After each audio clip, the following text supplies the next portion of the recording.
Hola a todos, vamos a dar comienzo a este curso de fármacos de uso sistémico en dermatología clínica. No es un curso de farmacología, es un curso de fármacos, de drogas aplicadas a la dermatología, a la patología dermatológica.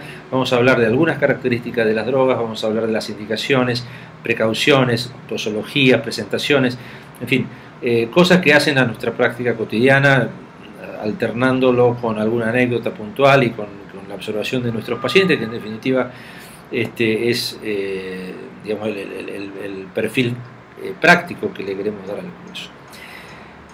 Quiero sí hacer una breve introducción que tiene que ver con lo que sería un conocimiento general, un poco ajeno a lo que es específicamente la temática del curso, que es el origen de nuestra especialidad.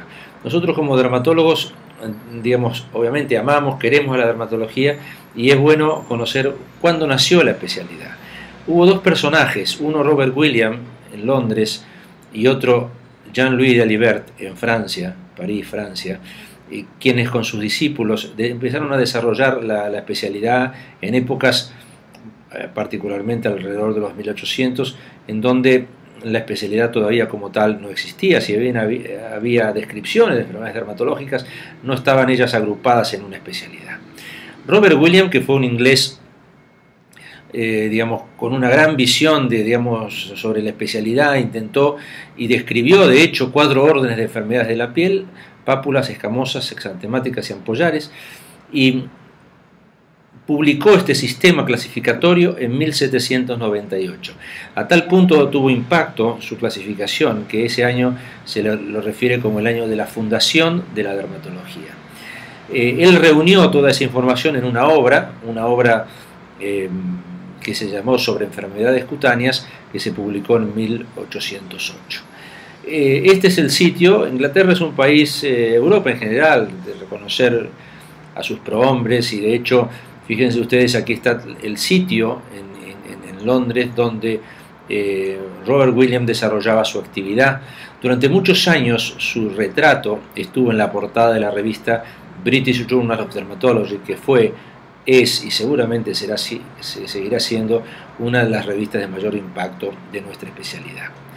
Por otra parte, Dalibert, otra personalidad, otro entusiasmo, trabajaba en el Hospital de Saint-Louis de París. El Hospital de Saint-Louis de París era un hospital que se había conformado allí por los 1600 en una epidemia de peste, y quedó como un hospital de crónicos, de enfermos contagiosos, pero muchas de esas enfermedades crónicas y contagiosas tenían que ver con la piel. De ahí que a partir de 1807 se lo nombra Jean-Louis Dalibert director de ese hospital, y ese hospital cambia prácticamente el perfil a partir justamente de su dirección, y comienza a ser un hospital especializado en enfermedades de la piel. Él, que digamos era un meticuloso observador, decía que habían entrado muy pocos en la profesión, muy pocos hombres antes que él. Decía que estaba casi desierta. Yo mismo, decía, me he trazado la senda que sigo. Eso un poco hablaba de todavía la carencia que había de las enfermedades de la piel agrupadas como una especialidad. Jean-Louis Dalibert era un hombre absolutamente popular, tenía clases extraordinarias al punto tal que las tenía que hacer fuera del anfiteatro del hospital, las hacía en los jardines del hospital, justamente por la gran cantidad de gente que concurría. Fíjense ustedes, esta es una foto del hospital en 1910, y en esa cosa tradicional que tiene Europa sigue teniendo la misma característica, el mismo perfil en el 2010. Esta es otra foto del Hospital Saint-Louis de París en su entrada, de sus jardines.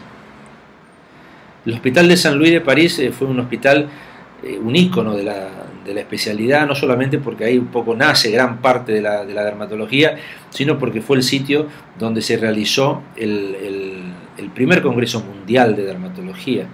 El Hospital de Saint-Louis refiere al servicio de la vida, y tiene una colección de moulages. Los moulages son imágenes de cera elaboradas por verdaderos artistas a tamaño natural, 1 a 1, en función del tamaño de la cara, en este caso, o del sitio donde se modelara la figura, que simulaban enfermedades, digamos, y se copiaban las enfermedades de los personajes al punto tal que cada moulage tiene el nombre de la persona que era el enfermo, y también las mismas características semiológicas de la enfermedad cutánea, y hay una colección de más de 4.000 moulages en el Hospital de Saint-Louis de París. Este es otro moulage, aquí vemos una sifilides, en este caso una sifilides en un recién nacido. Y esta es la foto que se realiza en el Hospital de Saint-Louis de París, en el primer Congreso Mundial de Dermatología. Como anécdota yo les comento, tal vez ustedes, algunos que hacen el curso, han visto la película Medianoche en París, en donde un escritor americano viajaba al pasado y con una gran nostalgia y admiración tenía contacto con los grandes personajes, incluso eso lo estimulaba muchísimo más para escribir e incluso para cotejar sus escritos con los grandes personajes de la época, desde Picasso hasta Hemingway, y bueno, Buñuel y Dalí y tantos otros personajes de la época. Y él estaba absolutamente fascinado con ese viaje al pasado que hacía todas las medianoches. Bueno, si nosotros tuviéramos oportunidad de estar en París una medianoche y viajar al pasado, al Congreso Mundial realizado en 1889, fíjense ustedes con qué compañeros estaríamos compartiendo el evento, ¿no? Con Darrière, con Tomasoli y su cerovesícula, Haydn y su prurigo nodular, Ducrey y su Haemophilus Ducrey, Kaposi, bueno, ni hablar, Una, Ehlers, Wickham y sus estrías del líquen, Alopó, Beck, en fin, personajes absolutamente señeros en la formación inicial de la especialidad y que fueron los descriptores de tantas y tantas enfermedades que hoy nosotros aprendemos. Bueno, sirva esta introducción como para entrar ya en un terreno de terapéutica y referir que casi 100.000 personas al año en Estados Unidos mueren por errores médicos, según señalan algunos diarios de tránsito masivo.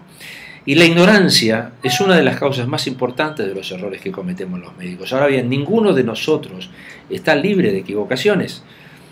Osler decía, que era un exponente máximo de la educación de principios del siglo XX, que los fallos en la observación son inevitables, aún con las facultades mejor adiestradas. Fíjense ustedes cómo cambia la medicina y la terapéutica.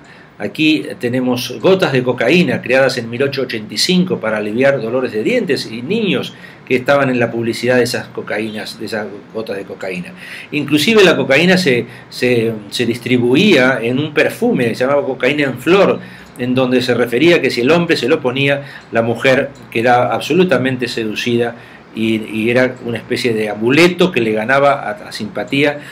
Era imposible de que la persona fuera abandonada. Por ello era recomendable el usar este tipo de perfume. Es curioso, también la heroína, Bayer, allí por los 1900, era usada como remedio de la tos, y se decía la tos desaparece, mi catarro. Bueno, sí, seguramente desaparecía la tos, pero bueno, venían con ello algunas otras situaciones, ¿no? O estos médicos, 20.679 médicos que decían que el Lucky es menos irritante, que el cigarrillo Lucky protegía contra la garganta, la protegía contra la irritación y contra la tos. No solamente no la inducía, sino que la protegía. Eso era la publicidad que se hacía de cigarrillos, inclusive publicidad por propios médicos. Bueno, estas cosas insólitas pasaron en la historia de la medicina y hoy, bueno, la cosa ha cambiado. Vamos a ver cómo será más adelante, pero lo cierto es que hoy ha cambiado y vamos entonces sí a entrar en el terreno de 4 drogas en esta primera parte: la cortisona, la talidomida, la lenalidomida y el dutasteride. La cortisona, que es un fármaco quizás revolucionario y que ha modificado la historia no solo de la especialidad, sino de la medicina, fue en la Clínica Mayo, donde Kendall, a partir del estudio de las glándulas suprarrenales de buey, desarrolla lo que se llama el compuesto E. Y esto empezó con una gran investigación sobre las hormonas justamente del córtex de las glándulas suprarrenales. Por ese hallazgo, Kendall gana el Premio Nobel de Medicina y Fisiología, y la cortisona es producida por primera vez por Merck. La corteza adrenal es capaz de sintetizar glucocorticoides, específicamente el más importante el cortisol, mineralocorticoides como la aldosterona y andrógenos suprarrenales como la dehidroepiandrosterona. El término glucocorticoides se aplica a todos los esteroides suprarrenales que tengan acción, sobre todo en el denominado metabolismo intermediario.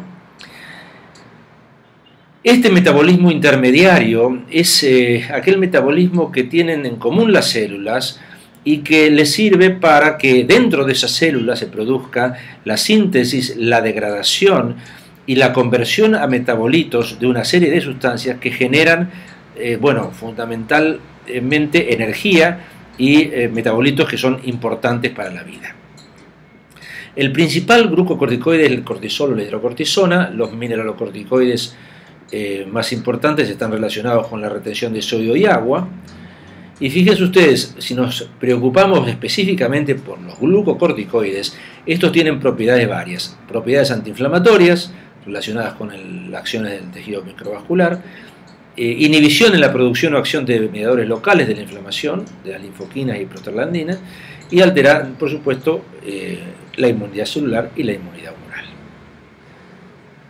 La lista de afecciones en las que se emplea la corticoterapia no ha dejado de aumentar. Todo el tiempo nosotros como dermatólogos tenemos posibilidades de usar cortisona en diferentes patologías, de las patologías menores, alergias varias, deshidrosis, eczemas, hasta patología más significativa como la señalada aquí, lupus eritematoso, escleroderma, dermatomiositis, pioderma gangrenoso, pénfigos. Aquí tenemos una dermatitis atópica que difícilmente necesite corticoides y si la necesita es por tiempos cortos, pero que bueno, en esos casos puede ser de utilidad. Aquí vemos un pénfigo vulgar que había abandonado la terapia cortisónica. Por distintas razones la enferma controlada abandona de manera súbita la terapia cortisónica, la enferma rebrota y rápidamente con la medicación cortisónica en dosis importantes el pénfigo se controló. Sabemos que tenemos que tratar de retirar la cortisona, por lo menos las dosis altas, manejarnos con dosis bajas asociadas a quimioterápicos. Ya en otro momento de este curso hablaremos de quimioterápicos y cuáles son los más adecuados para asociar a la cortisona como un poco ahorrador de corticoides para el mejoramiento de esta patología. Los pénfigos limitados, este es un pénfigo muy interesante porque es un pénfigo exclusivamente de localización nasal, son pénfigos muy raros de ver, pero fíjense ustedes como una dosis de cortisona baja, corticoides tópicos y corticoides orales en baja dosis, estamos hablando de menos de medio miligramo kilopeso día de prednisona, la enferma mejora y logra resolver su inconveniente. Los pénfigos localizados en este caso de una manera puntual en el dorso de la nariz, aquí vemos, queremos comparar nuestro caso con el caso publicado por Can Baikal, justamente localizado en nariz y mejillas, en este caso en nariz. Prácticamente la misma imagen de nuestro paciente es la imagen publicada en el Blue Journal por Can Baikal en las presentaciones de pénfigos localizados. La dermatomiositis es otra enfermedad que tiene a la cortisona como una terapia de indicación.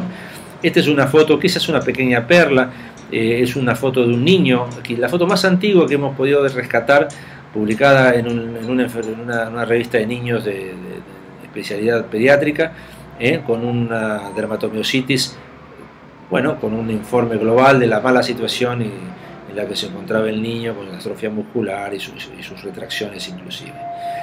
La dermatomiositis es una enfermedad con múltiples manifestaciones clínicas, el signo de Gottron, las telangiectasias cuticulares, el párpado heliotropo, como vemos aquí, ese rash fotodistribuido, está tan caracterizado en la exposición a la luz. Este signo, fíjense, nuestros 3 pacientes tienen lo mismo, el signo de la pistolera, esa erupción maculopapulosa en la cara anterolateral del muslo. Compromiso pulmonar, el pulmón es un órgano importantísimo en la evaluación de una dermatomiositis, es capaz de provocar la muerte del paciente, o sea, es quizás el órgano que le da morbimortalidad a la enfermedad más significativa. Tiene formas diversas de manifestarse, una forma es esta forma aguda, es lo que se llama el síndrome de Hammond-Rich. No creer que la dermatomiositis puede dar solamente un compromiso leve en el pulmón. En ocasiones puede haber fenómenos agudos, gravísimos, que pueden, por supuesto, matar al paciente, a pesar de todas las terapias que nosotros podamos intentar. El anti-HO1 es el autoanticuerpo marcador de esto. Hoy hay algunas cosas interesantes nuevas, no es objetivo de hablar de dermatomiositis, pero sí recordarles que hay un nuevo anticuerpo que es el TIF1, anti-155-140, que tiene por objetivo predecir el desarrollo de neoplasia, que es un objetivo que todos quienes vemos dermatomiositis tenemos necesidad o voluntad de intentar investigar, qué cantidad, qué personajes de los que nosotros vemos pueden hacer o no una neoplasia asociada, cuando sabemos con certeza que la dermatomiositis es una enfermedad definitivamente paraneoplásica. Pues bien, este anticuerpo TIF1 es 18 veces más posible, si da positivo, que se asocie a cáncer. El pioderma gangrenoso, otra enfermedad que requiere tratamiento con cortisona, en dosis inclusive a veces alta, una dermatosis neutrofílica, una dermatosis que muchas veces se define como por exclusión de otras úlceras crónicas. La terapia de selección de la pioderma gangrenosa es el corticosteroide, la ciclosporina lo es también, el infliximab tiene gran acción, y hay una serie de terapias alternativas que se pueden indicar en los casos en donde las primeras no funcionen o no puedan ser administradas. Aquí vemos algunos de nuestros pacientes con pioderma gangrenoso, esa distribución, digamos, donde se va manifestando periféricamente con más intensidad, y en la zona central pronto aparecen zonas más curadas. Previo a la indicación terapéutica, nosotros tenemos que tener claro si hay o no una enfermedad asociada, y un poco la clave para el pronóstico del pioderma, incluso para elegir el tratamiento, es la enfermedad asociada que este pioderma tenga. Fíjense ustedes que, según si ustedes leen los libros, van a encontrar que dicen 50% es esencial, sin causa, sin asociación, 50% está asociada a una enfermedad inflamatoria o reumática o hematológica. La experiencia nuestra es que ese índice del 50% es mucho mayor si nosotros tenemos una visión de un paciente con pioderma como una enfermedad crónica que tarda un tiempo, y en esa observación secuencial las enfermedades asociadas van apareciendo de forma frecuente, y yo les diría que con gran frecuencia el pioderma se suele asociar antes, durante o después a una enfermedad de este grupo, inflamatorio intestinal, reumatológica o hematológica. Desde el punto de vista terapéutico no hay un gold standard o un algoritmo publicado de elección. La terapéutica, decíamos, se debe enfocar en la enfermedad subyacente. Algunos biológicos parecen tener mucha utilidad, pero sigue siendo la cortisona y la ciclosporina de las terapias de elección más prevalentes y de más uso. A veces la cortisona administrada inadecuadamente da problemas, y aquí tenemos un cuadro de una supereritrodermia psoriásica a consecuencia de un desmanejo con cortisona parenteral de manera intensa, paciente que recibía de manera semanal durante mucho tiempo medicación cortisónica de depósito, que obviamente es una contraindicación formal en muchos de los pacientes que tienen psoriasis. A largo plazo, los efectos secundarios de la cortisona, seguramente muchos de ustedes ya lo conocen, manejamos esta droga a diario, puede haber hiperglucemia, resistencia a la insulina, diabetes, osteoporosis, gastritis, depresión, una serie de situaciones que deben ser siempre consideradas cuando uno debe utilizar por largos periodos el tratamiento. Pero lo cierto es que nosotros la mayor parte de las veces usamos terapias cortas, y la mayoría de la gente no experimenta efectos secundarios severos en esas terapias cortas.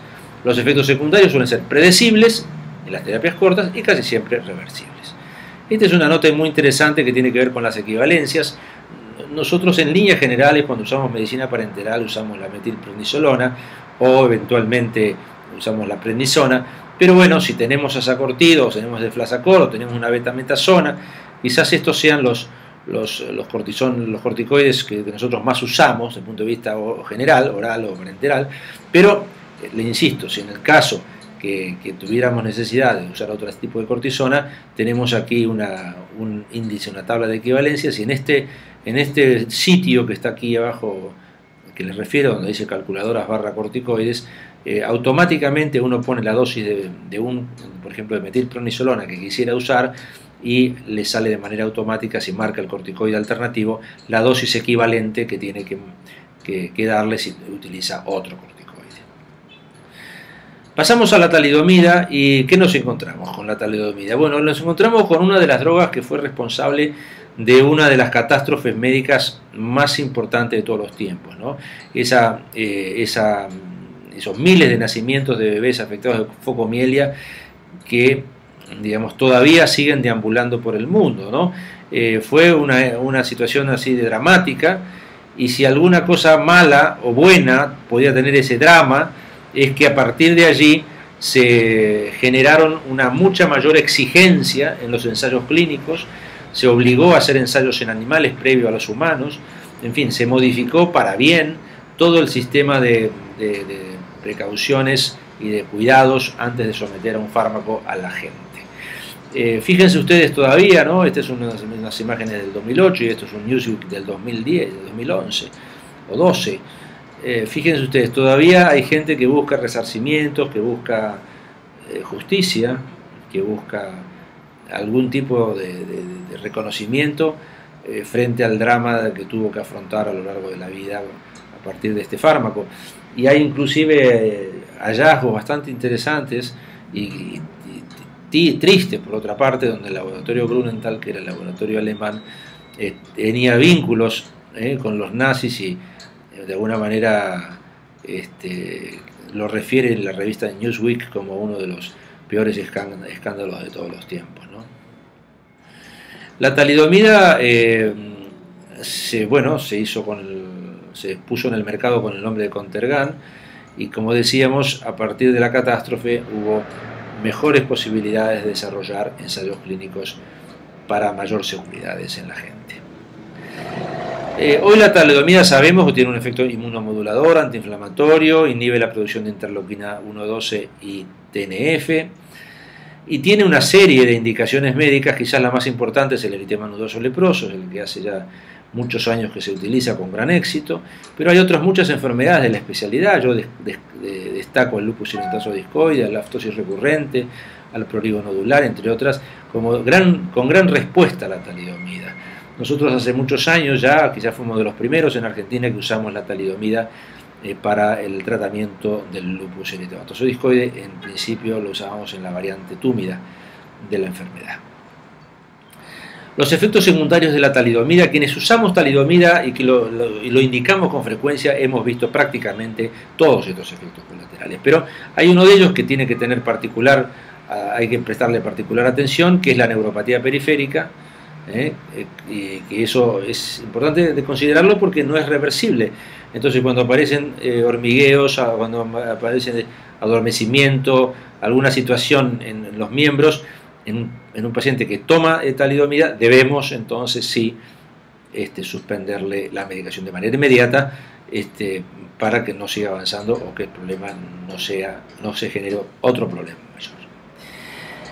Si un hombre usa talidomida, podemos preguntarnos, ¿causará malformaciones en sus hijos? Bueno, no hay reportes en la literatura que sugieren eso, ¿no? Que sugieren que el uso de la talidomida en el hombre está asociado a aumento de malformaciones congénitas. Pero, ¿qué es lo que pasa? La talidomida se segrega en el semen, a niveles más altos en los que se encuentra la sangre. Entonces, es una recomendación que los hombres que usen talidomida también usen condones para medida de prevención durante el coito. Hay un derivado de la talidomida que se llama lenalidomida, que es muy importante de consignar. Tiene menos índices, Revlimid es el nombre, tiene menos índices de neurotoxicidad. Se indica mucho en problemas de mieloma, en problemas oncohematológicos, y no ha sido suficientemente estudiado en desórdenes dermatológicos. Se presenta algunas comunicaciones, una de ellas es esta sobre prurigo nodular, que parecería ser una indicación. Y este es un caso muy lindo también, es un trabajo muy lindo de la revista Blood del año pasado, donde se refiere que la lenalidomida puede ser utilizada como monoterapia en micosis fungoide y síndrome de Sézary. Obviamente el trabajo habla de 32 pacientes, pero de pacientes bastante destruidos, pacientes que han recibido ya muchos regímenes anteriores con algún fracaso. Por lo tanto, son pacientes como muy caídos. Aún así, la tasa de respuesta global fue del 28%, ¿no? Con pocos efectos adversos. Y se puede concluir entonces con que la monoterapia con lenalidomida demostró una correcta actividad para los linfomas de células T refractarios y aceptable la toxicidad. El dutasteride, y vamos a ir terminando esta primera charla, El dutasteride es una droga de moda ahora, es un inhibidor de la 5-alfa doble reductasa, inhibe la conversión de testosterona a dihidrotestosterona y se utiliza en el mundo en la hipertrofia prostática benigna, aumentando el riesgo, hay que considerarlo, de la disfunción eréctil y la disminución del deseo sexual. Dutasteride versus finasteride, es la misma clase de drogas. Ahora bien, el dutasteride inhibe 2 de las 3 isoformas de la 5-alfa reductasa, la número 1 y la número 2. Mientras que el finasteride solo inhibe la tipo 2 y tiene una vida media mucho más corta. Desde el punto de vista general, en los múltiples trabajos que hay al respecto, el dutasteride tiene resultados moderadamente superiores al finasteride. Se está utilizando una hipertrofia prostática benigna en dosis menores que el finasteride y con mejor respuesta. Pero no hay que confundirse, los resultados son superiores, no espectacularmente mejores. Recordar que el finasteride bloquea solamente la enzima 5-alfa reductasa de tipo 2, lo que significa que bloquea el pase de testosterona a dihidrotestosterona solamente en un 70%. En cambio, el dutasteride, uno de los nombres comerciales es el Avodart, bloquea ambos tipos de isoenzimas, la 1 y la 2, y entonces lo que bloquea en cuanto al pase de testosterona a dihidrotestosterona es un 95%, o sea, un valor bastante superior. Los efectos adversos del dutasteride, disfunción eréctil entre el 5 y el 9%, es un porcentaje un poquito mayor que el finasteride. La libido cae en un 2.1% de los que la toman, la ginecomastia puede aparecer y hay una cierta disfunción eyaculatoria. Debemos recordar que la FDA refiere que el uso de este tipo de dutasteride genera o puede generar un mayor riesgo de cáncer de próstata de alto grado. El riesgo puntual no se ha establecido todavía y la evidencia que es que este tipo de droga, dutasteride, incluso también el finasteride, reduce temporalmente el crecimiento y prevalencia de los tumores de próstata benignos, pero puede, ojo, enmascarar la detección temprana de un cáncer de próstata, hay que estar atentos. Recientemente sale publicado en el Journal de la Europea el uso de dutasteride en mesoterapia en las alopecias con patrón de caída femenino, y esto evaluado morfométricamente o con fotografía, con evaluación ultraestructural. La conclusión que dice, llegamos a la conclusión que la mesoterapia con una preparación conteniendo dutasteride es bien tolerada, es efectiva y mínimamente invasiva. Siempre estamos hablando de las alopecias de patrón femenino, o sea, pérdida de pelo difusa, sin zonas de calvicie total, con una línea relativamente respetada de implantación anterior y no existencia de entradas, o sea, menos volumen de pelo de manera global. Las terapias promisorias para la alopecia androgenética, aquí en este trabajo de Skin Therapy Letter, publicada por un personaje, Jerry Shapiro, quien es un personaje en este tema, es un líder de opinión en el respecto, dice que, bueno, que los tratamientos estándar continúan siendo minoxidil y finasteride, con el trasplante también, y el dutasteride también se ha empleado en la alopecia androgenética, es una buena opción. Hay análogos de la prostaglandina como el latanoprost y el bimatoprost que están siendo investigados, pero para la caída de pelo la eficacia de las terapias todavía son limitadas. Muy bien, con esto he intentado ser claro, conciso en lo que es el primer módulo de este curso de fármacos de uso sistémico en dermatología clínica. Muchas gracias.